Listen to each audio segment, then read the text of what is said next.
प्रीत कर काहू सुख न लय हो। ये शीतकाल के हिलक्को पद है। बड़ा सुंदर यहाँ में भाव है। गोपी जो ठाकुर जी के विरह में अत्यंत व्याकुल हैं और जो वह विरह की अग्नि ते दग्ध है रही हैं, जल रही हैं, वे कह रही हैं और बड़ी शाश्वत सत्य बात कह रही हैं कि प्रीत कर काहू सुख न लयो। या संसार में प्रेम करके, प्रीति करके काई ने संसार में आज तक सुख लयो ही नहीं, सुख प्राप्ति नहीं की हो।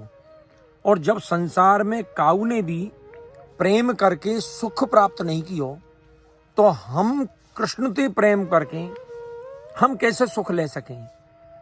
और वे बहुत गोपी जो हैं वो गोपी प्रेम की ध्वजा, गोपी जो हैं वो प्रेम की ध्वजाएं, और वो इतनी शाश्वत बात कह रही है कि प्रीत कर काहू सुख न लयो। काई ने आज तक प्रेम करके सुख प्राप्त नहीं की हो। और हमको ये मालूम है कि प्रेम करके काऊ ने सुख न लियो, फिर भी हमने ठाकुर जी से प्रेम करो। और वो उदाहरण दे रही हैं कि प्रीत पतंग करी दीपक सो आपन आप दयो।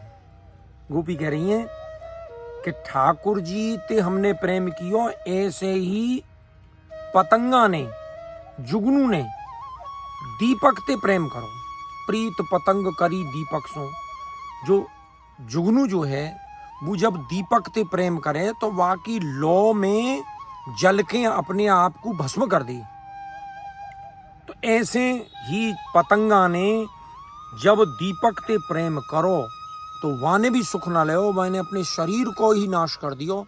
ऐसे ही हमने भी ठाकुर जी ते प्रेम करके अपनी या काया को, अपने मन को, अपने चित्त को कछु सुध ही नहीं है।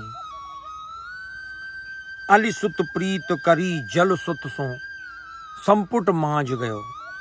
सूरदास जी यह पद में बड़ा सुंदर वर्णन करें।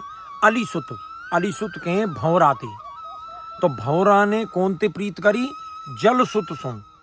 जल को सुत हुए कमल, जल में खिले ना कमल, ये हमारे बातें जल सुत कहें। तो अली सुत प्रीत करी जल सुत सो। भंवरा ने कमल ते प्रीति करी, कमल ते प्रेम करो, तो संपुट मांझ गयो।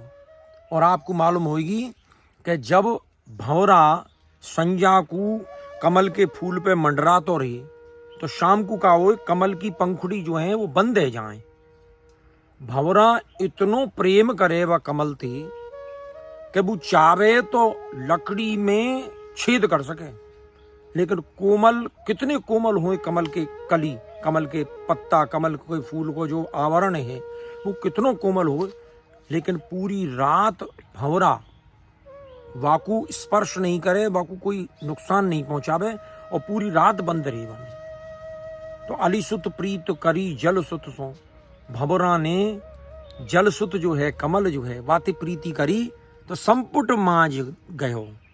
तो पूरे रात्रि भर वह कमल के संपुट में, कमल के बंधन में वो बंद रहो। और सारंग प्रीत करी सारंग सो सन्मुख बान सयो। सारंग ने, कौन ने? हिरण ने प्रीति करी, कौन थे? सारंग थे, नाद थे, स्वर थे। सारंग जो है, हिरण जो है, वो नाद के प्रति इतनो ज्यादा आसक्त रहे कि वो वाकू कछु होश ही नहीं रहे। तो नाद के सौंदर्य में, नाद के आनंद में वो इतनो विभोर है गो कि बाकू ये पता ही नहीं रहे कि कोई बहेलिया, कोई शिकारी मुंह पे निशानों साध रहे हो। तो सारंग प्रीत करी सारंग सो। हिरण ने नाद ते इतनो प्रेम कियो कि सन्मुख बान दो। सारंग ने क्या कियो? सारंग प्रीत करी सारंग सो सन्मुख बान से हो। बहेलिया ने वहां बाण मार दियो। तो यहां भी प्रेम करके हिरण ने नाद ते प्रेम करो तो वाने भी सुख न ले। हमहु प्रीत करी माधो सो जात कछु न कहो।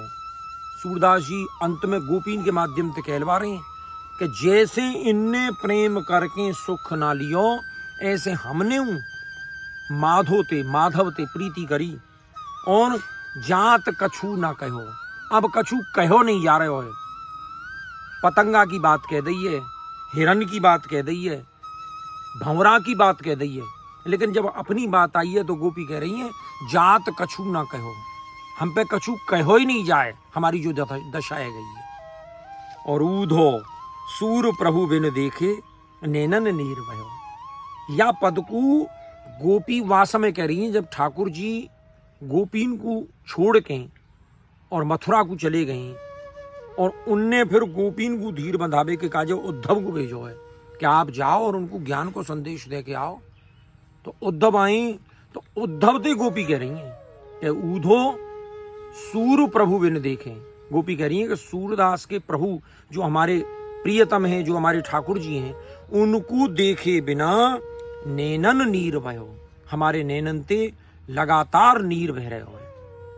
प्रीत कर काहू सुख न ले, हमने ऐसी प्रीति करी कि या प्रीति करके काऊ ने आज तक सुख ही नहीं लियो।